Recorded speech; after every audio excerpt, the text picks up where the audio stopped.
Kathniel is out, Kathden love team in. Ikaw, approve ba sa'yo ang tambalang Kathden? Comment na mga sombreros. Bago ang lahat ay minsan na silang pinarangalan na Movie Love Team of the Year na binigay ng PMPC Star Awards for Movies noong September 26, 2021. May chance. At alam nyo ba na pababa ang ranking ng movie ng Kathniel na The House of Us sa Netflix, habang magugulat kayo kasi pataas naman ng pataas ang ranking ng Kathden movie na Hello Love Goodbye. Parang spaghetti lang po, no? Pataas pababa. Joke. If ever, meron ba itong pahiwatig sa career ni Daniel Padilla? Comment na mga sombreros. Dahil nawala na ang tambalang Kathniel, ang new love team na approved ngayon sa mga fans ay ang Kathden with Alden Richards at Catherine Bernardo. Ito ang pulso ng karamihan. Madami ang nagko-comment at nagpupush sa tambalan ng multimedia superstar at Queen of Hearts na parehong bigating artista sa magkaibang networks.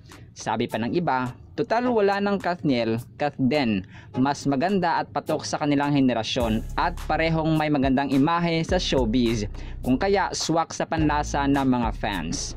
Nagkatambal sina Alden Richards at Catherine Bernardo sa itinuturing na highest grossing Filipino film na Hello Love Goodbye taong 2019 as confirmed by both giant networks na GMA at ABS-CBN News. 4 na taon na ang nakalilipas. Dahil sa napakalaking success ng kanilang movie na first time pa nila magtambal, ay hindi maiwasang tanungin si Alden sa pinag-uusapang breakup sa pagitan ni Catherine at boyfriend of 11 years na si Daniel Padilla. Tanong ng pep.ph or Philippine Entertainment Portal kay Alden, isa ba siya sa mga nagulat ng aminin ni Catherine at Daniel na hiwalay na ang mga ito? Yes, opo naman. Nagulat po ako, sagot ni Alden. Pero sinabi rin niya agad na hindi na siya magbibigay pa ng anumang pahayag. Uunahan ko na po kayo, hindi po ako magko-comment ng kahit ano. Sa akin po, respeto ko na lang sa kanilang dalawa is just to keep quiet with this issue. Tingnan na lang po natin kung ano magiging turnout. Pero sa ngayon, they deserve the space that they need to go through. Pahayag ng 31-year-old actor. Sinabi ito ni Alden nang ma-interview siya ng pep.ph sa media conference ng Family of Two, a mother and son story na ginanap noong linggo, December 3, 2003. Marespetong sabi niya, pero baka galing din po yun sa Hello Love Goodbye, sa success ng film. And si Kath naman po and I are good friends. Kumbaga, we'll never know po what the future holds. Pero yun nga po, medyo mainit po ang topic. Baka may isali po ako ulit, ako po ang mabash. Ang pelikula ng Kathden ayon sa ABS-CBN News at GMA News na Hello Love Goodbye ay ang highest grossing Filipino movie of all time na may worldwide gross na 880,603,490 pesos na ni-round off ng Wikipedia into 881 million pesos lang naman mga sombreros. Binasag nito at nalagpasan ang record ng dating pinakamataas na The House of Us with Daniel Padilla taong 2018 na may gross income na 601,152,867 pesos. That was September 2018 pa, according sa ABS-CBN News. Ang Hello Love Goodbye ay gumawa din ng kasaysayan sa Saudi Arabia bilang kauna-unahang Filipino movie na mas screened sa mga cinemas sa Jeddah. Sa Pilipinas, pagkabukas pa lang nito sa mga sinihan, ay pumalo ng income sa 34 million or 34.4 million pesos. Sa unang araw pa lamang sa loob ng over 350 cinemas sa bansa. 3 days after its local release, ang movie income ay tumaas sa 110.8 million pesos.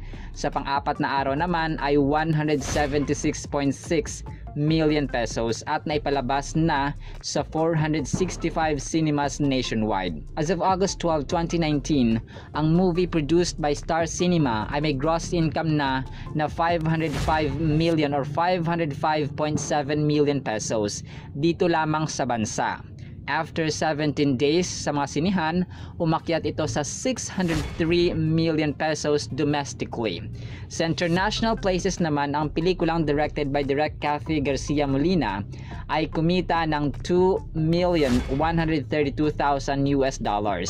sa mga box office receipts sa unang linggo nito doon. Sa Middle East, idineklara rin itong highest grossing Filipino film for earning over $1 million as of August 18. Ito rin ang highest grossing Filipino film sa Australia, New Zealand, and United Kingdom, earning over $195,336 $60,459 at $32,313.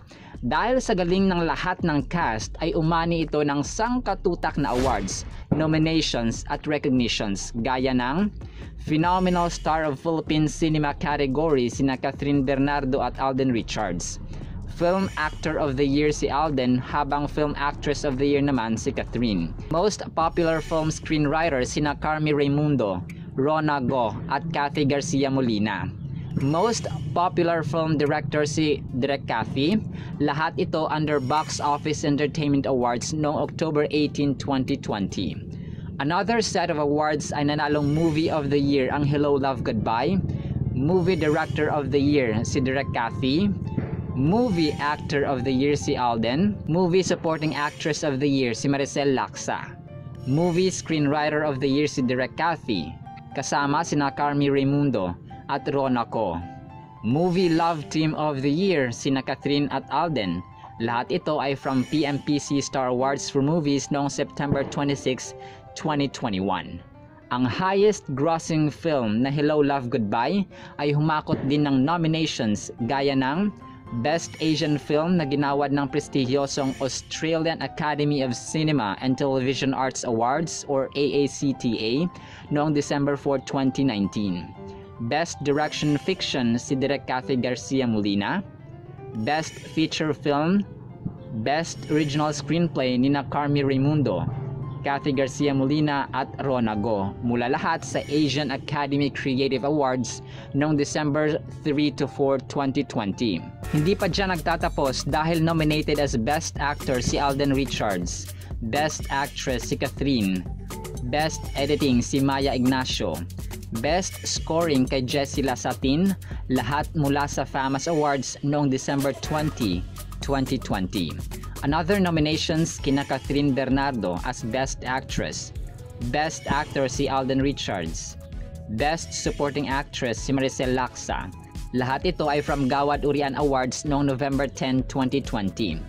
Again, Movie Actress of the Year si Catherine Bernardo, Movie Ensemble Acting of the Year ang Hello Love Goodbye, Movie Cinematographer of the Year si Noel Tihanki, Movie Editor of the Year si Maria Ignacio, Movie Production Designer of the Year si Noriko Santos, at Movie Musical Scorer of the Year para kay Jessie Lasatin.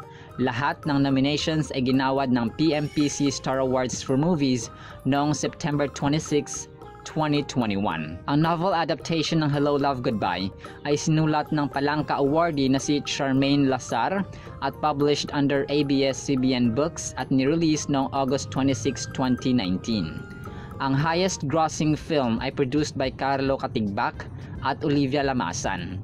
Ang ibang cast maliban sa Kathden ay sina Maymay Entrata, Kakay Bautista, Lito Pimentel, Joros Gamboa, Lovely Abelia at Jameson Blake. Pasok ba sa inyo ang Kathden Love Team? Comment na mga kasombreros!